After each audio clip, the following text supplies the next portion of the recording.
qu'aujourd'hui, dans le fond, je m'en viens voir Danny Gaudreau, qui est mon kinésiologue, qui est mon coach sur le Kilimanjaro. Fait que, mise à jour de mon plan, on va pratiquer des nouveaux exercices pour la prochaine étape là, de mon plan. Alors, venez avec moi. Ben, bonne journée.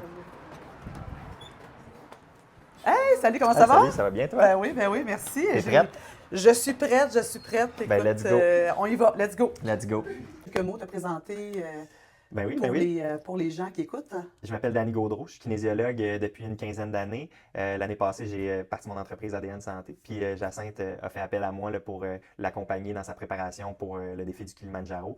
Fait qu'aujourd'hui, on est à la phase 3 de notre préparation. Tu sais, dans les muscles les plus importants pour moi de travailler, j'imagine les jambes, mais tu sais, si tu veux expliquer un petit peu plus l'aspect technique là, tu sais, des muscles qui sont sollicités là, pour ce genre de... Ben, puis là, on est rendu à la phase 3 de la préparation. Fait qu'on a déjà fait les bases générales, où ce que, quand on parle de base générale, c'est un petit peu de travailler tous les muscles des jambes, tous les muscles du haut du corps, les muscles du tronc. Là, on est un petit peu plus dans le spécifique. Fait qu'on s'en va de plus en plus proche de ce que tu vas avoir besoin de faire. Puis tu vas avoir un grand besoin de ce qu'on appelle la proprioception. La proprioception, c'est la stabilité de ta cheville, genou, hanche, exemple, quand tu vas monter ou descendre. Fait que dans ce programme-là, aujourd'hui, on a fait un squat avec développer des épaules, qui est un exercice qui est plus ce qu'on appelle métabolique. Fait que ça va travailler un petit peu tout. Fait que ça va travailler autant les jambes, autant le tronc, autant les épaules. Le but de ça, c'est de faire un exercice complet qui va faire augmenter un petit peu plus la fréquence cardiaque dans celui-là. Même chose pour l'arabesque à genoux haut. Va demander beaucoup de stabilité, celui-là. Fait au niveau du bas du corps, on se concentre sur ça dans ce plan-ci.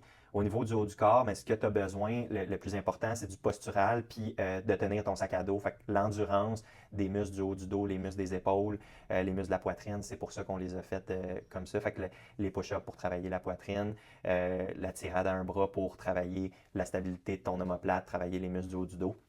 Puis l'extension des coudes au-dessus de la tête, la raison pourquoi je l'ai faite comme ça, c'est pour aller travailler les muscles en étirement. Fait que ça va travailler en même temps ta souplesse, en même temps de renforcer.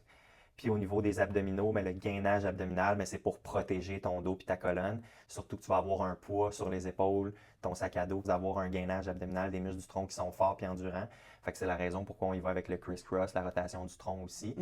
Puis j'ai été avec du mouvement parce que quand tu vas être en train de monter, tu ne seras pas statique, tu vas être en train de bouger. Fait que c'est des bons exercices pour travailler la stabilité de ton tronc. Kilimanjaro, en Afrique, là, c'est principaux enjeux? Bien, le plus difficile, c'est l'altitude, parce que c'est quelque chose qui est beaucoup plus difficile de se mettre dans ce contexte-là. Puis il y a aussi le fait que c'est plusieurs jours consécutifs. Fait qu'il y a de l'accumulation de fatigue, de l'accumulation d'efforts. Il faut s'entraîner à être résilient, puis à peut-être avoir des défis où ce qu'on ne s'attend pas nécessairement. Là, c'est dans 3 mois, le Kilimanjaro. Fait que ça va être quoi les prochaines étapes pour moi d'entraînement dans les prochaines semaines, mois?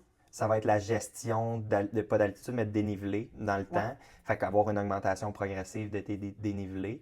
Il va falloir que tu te mettes en situation dans des contextes où tu vas faire plusieurs journées de randonnée consécutives pour voir comment tu tolères l'accumulation de fatigue. Puis une des étapes qui est importante, c'est que tu vas faire les Dolomites. Fait que ça va être un ça va être ta pré-évaluation. Ça va être ton test. La question ultime, c'est est-ce que tu penses que je vais réussir à me rendre jusqu'en haut? Moi, je pense que oui. Puis, je me rappelle la première fois qu'on s'est rencontrés, la raison pourquoi tu l'as fait, moi, c'est quelque chose qui venait beaucoup me rejoindre. Fait que, la cause pour laquelle tu le fais, ça, c'est quelque chose au niveau du mental qui va t'aider énormément. Fait que, ça prend beaucoup de résilience. Puis, fait que, je pense que la raison pour laquelle tu le fais, moi, je pense que tu vas réussir à le faire. En plus des bases que tu avais, plus la préparation que tu as eue, moi, je pense que tu vas y arriver.